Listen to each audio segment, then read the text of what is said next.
morning. It's Wednesday, December 11th, 2024. Mental health is real. Seek help and the stigma. On the news this morning, Rivers lawmakers to visit oil spill site in Bonny. Governor Fubara calls on politicians to focus on public good. NNPP South chairman deny leadership crisis.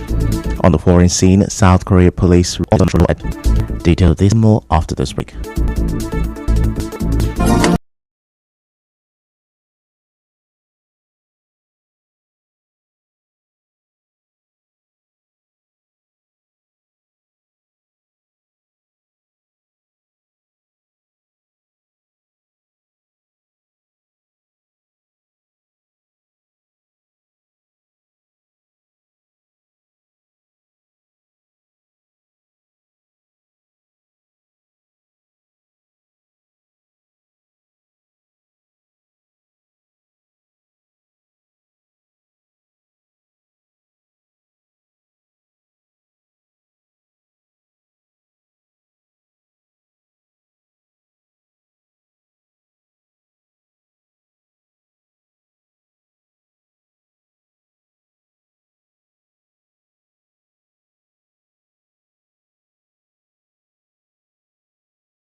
Now, the Victor Okojumbo-led Rivers State House of Assembly has mandated its Committee on Public Complaints to immediately visit an oil spill site in Bonny local government area to ascertain the cause of damage at the facility of the Nigerian National Petroleum Corporation.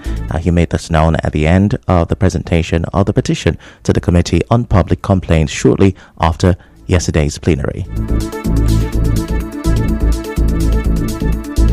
The residents of these communities have no way to fend for themselves. They have not been attended to by whether it is the NNPCL or any other government body. I think this petition is timely, and I would urge this House to take action that would immediately alleviate the suffering of these over 40 communities and hundreds of residents. Committee on Public Complaint to immediately go down to these impacted communities.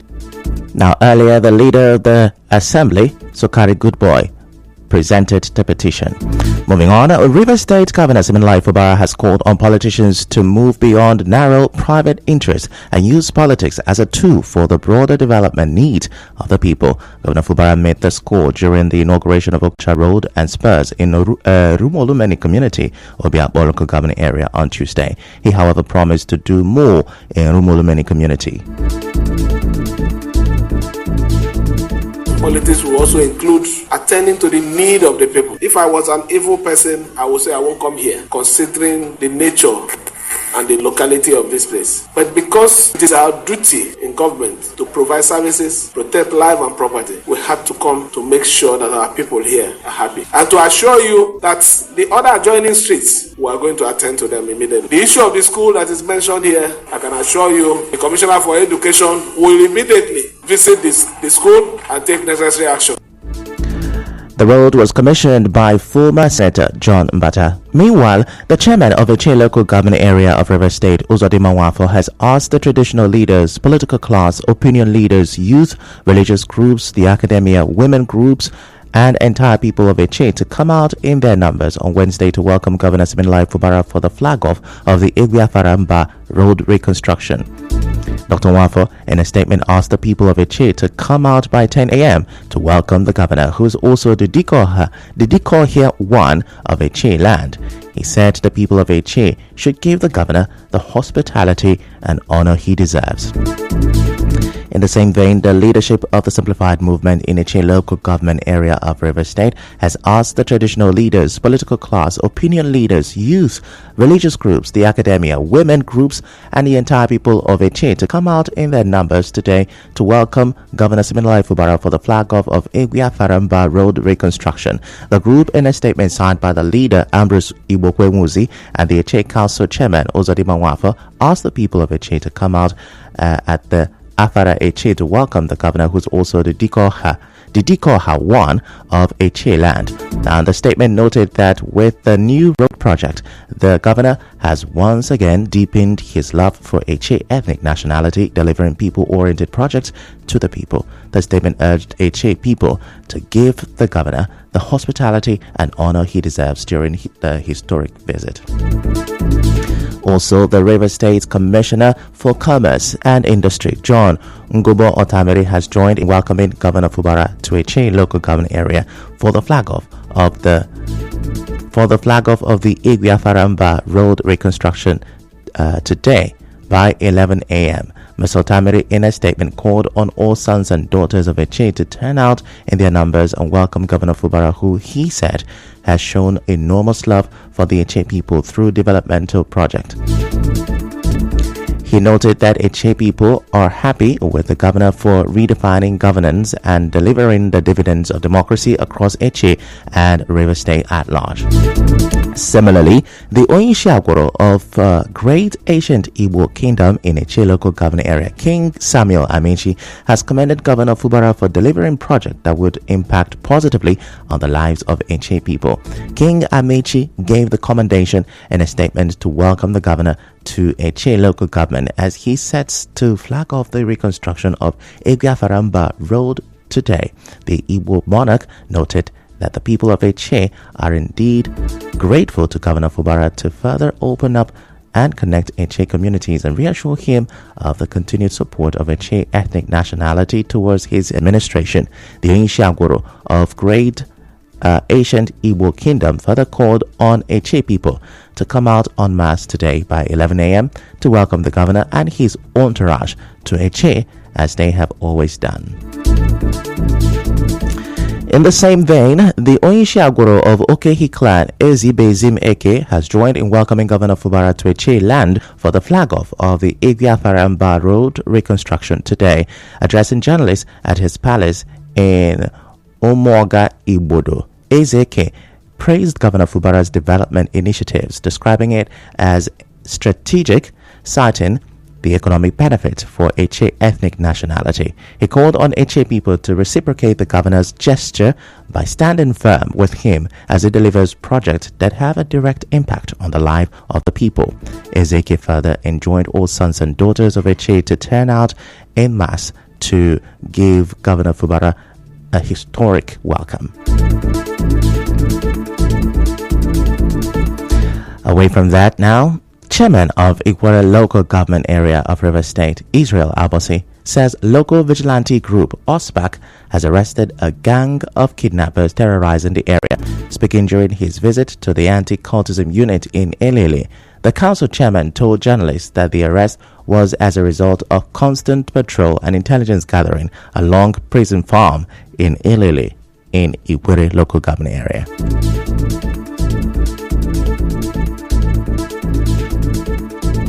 Have always come with different techniques to kidnap, to rob, and to harass innocent road users. Just last 2-3 weeks, we caught about 5 on kidnap mission. Those 5 were the ones that were led moving a commuter bus, took over 10 persons, and held them hostage in the bush until ransom was paid. For the past 3 days, we have been in the exercise of trailing these criminals upon information that they have a barrack at the back of Elele Prison Farm. We came back home, we had a security meeting with the anti-cultism commander, the OSPA commander, and went into action. This is the result. Now, he, however, called on security agents to ensure that one of the suspects who escaped is arrested.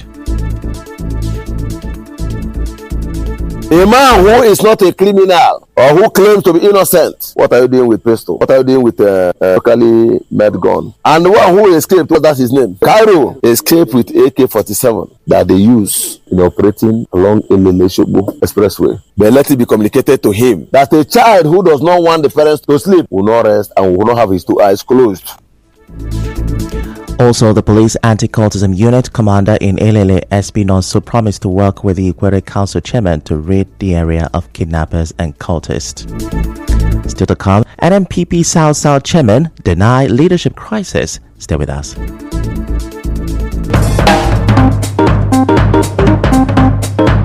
Quality training is the bedrock of competence at JC International.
This is the news on 92.3 Nigeria Info.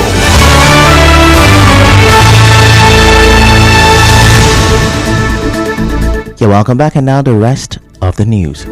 The chairman of Emoha local government area, David Omereji, has approved the appointment of Jude Obodochukwu as secretary of the council. Mr. Omereji also approved the appointment of Ikechukwu Ndebo Alex, Ogadima Agwase, Stephen Achinike, Mel Dord Osinachi, and Peter Amadi as special advisors. According to a statement by his media aide, Paul Dea, the Emoha Council boss also approved the appointment of Chizienyi as executive assistant to the chairman, while Zenoa Imo, Johnson Mbaoji, Amadi Okedi, Chinwoka, Gift Ebuhuo, and David Nda were appointed senior special assistants. The statement said Mr. Omereji urged the appointees to bring their wealth of expertise to bear in the discharge of their duties. Meanwhile, the Emoha Legislative Council is inviting the following supervisor nominees for screening and confirmation: Samuel Ohaka, Evans Woleru, Chikodi Ojims, Obed Angus, and Chike Kingsley. A statement by the clerk of the House, Juliet Sobere, said the supervisor nominees are expected to appear before the Legislative Assembly at the Legislative Chamber on Thursday, December 12, 2024 by 10 a.m. According to the statement, the nominees are to submit 5 copies of their curriculum vitae to the office of the clerk on or before 4 p.m. today. And now the Forum of State Chairman of New Nigeria People's Party, NNPP South Zone, has clarified that there is no division and crisis in the national leadership of the party structure as being insinuated by those they describe as enemies of the party. The chairman of all states chairman of NNPP in Nigeria, Inimisite Aban, made this known to newsmen after a meeting of chairmen of the South region in Port Harcourt. He said the entire chairman of the party will continue to support the national leadership of NNPP and advise the public not to deal with any imposters in the name of NNPP.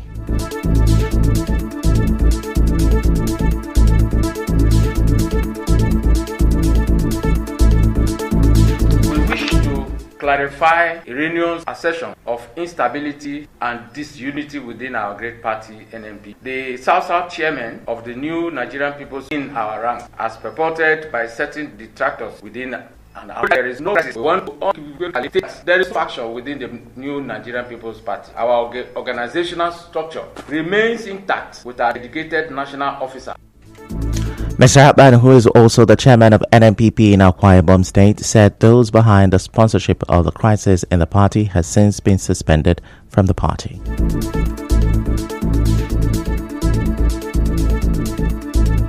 We extend our gratitude and encourage loyalty among the 37 state chairmen, including that of the Federal Capital Territory, FCT, for our unwavering dedication to the party and our national leader, Senator Dr. Rabiu Musa Kwankwaso. And we stand united in our mission and are committed to the principles and goals of NNPP. The South chairman of our great party again wish to address the media regarding the ongoing misrepresentation of certain individuals as officers of our party. Correspondent Suebi Oruwale reports that the press conference of the Forum of Chairmen of NNPP South region was attended by all the chairmen of the party and other critical stakeholders that cut across the nation.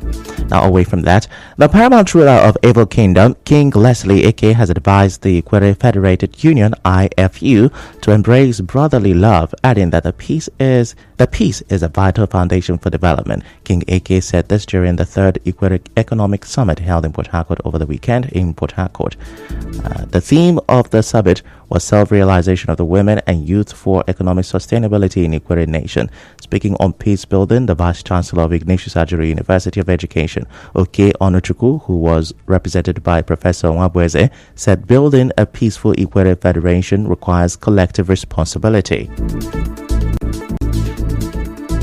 And peace building and development challenges, particularly with regard to Ikwere, violence will change nothing. Only a joint problem-solving strategy, characterized by collaboration and consensus building, will do.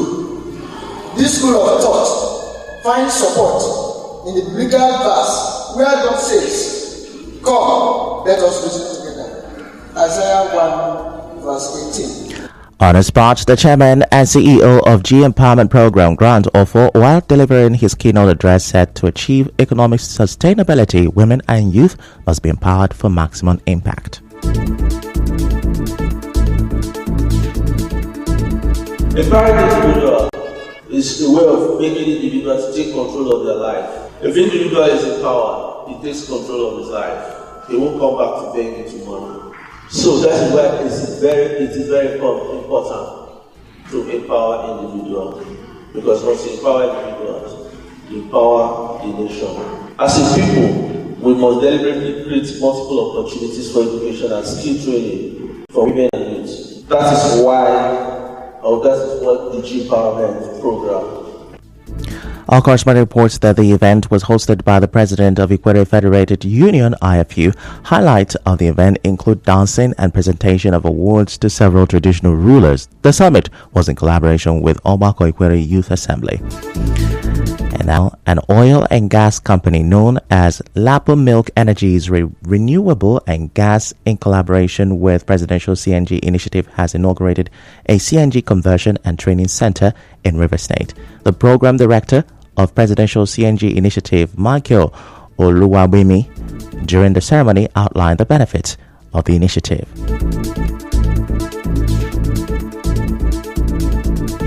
We're into CNG training and car conversion. This is actually one of the best facilities in Port Harcourt. What we intend to do is to train the youth on CNG conversion. The intent of building this facility is to have everyone come in and we can train them and we can diversify into electric vehicles, cars, CNG cars, well, and any other ways or means to reduce the high cost of petroleum. So that, yeah. And also we're going to be having with like a motorized gas station where we can supply gas to the public as well.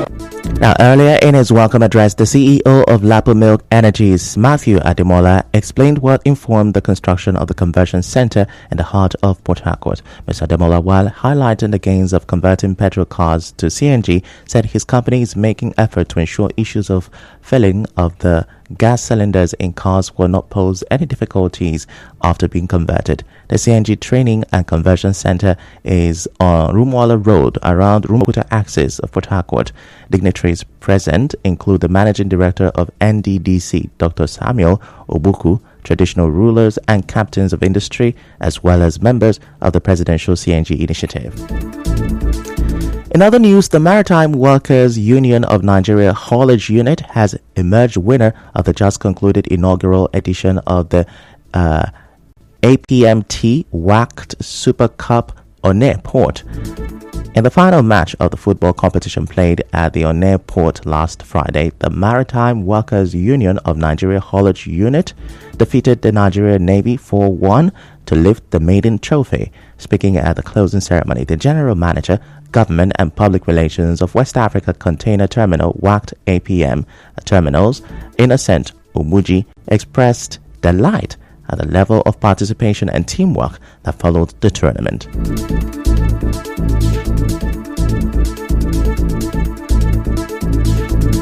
It's been wonderful. We've seen a lot of synergy. We've seen a lot of collaboration. We've seen a lot of interaction. And we've also seen that people are having fun in the midst of tournaments. Today, we officially brought this tournament to a closure after the finals have been played.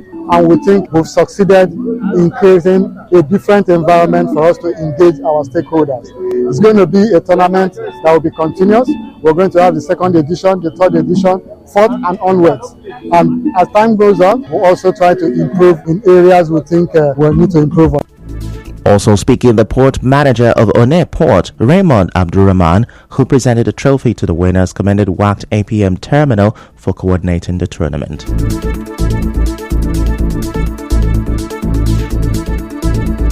Organizers of the program, APMT WACT, have brought smiling to the faces of people. We can only urge you to continue in that way. Now, the APM Terminal WACT Super Cup Onne Port featured 10 leading maritime organizations playing in two groups. Group A featured WACT APM terminals, licensed customs agents, National Drug Law Enforcement Agency, NDLEA, Nigeria Port Authority, NPA, the Nigeria Customs Service. Group B consisted of the Maritime Workers Union of Nigeria, Nigeria Immigration Service, NIS, Standard Organization of Nigeria, SON, National Agency for Food and Drug Administration and Control, NAFDAC, Nigeria Navy, and Oil and Gas Free Zone Authority. We go on another short commercial break. Congratulations, you're in the glory of God. Special invitation. University of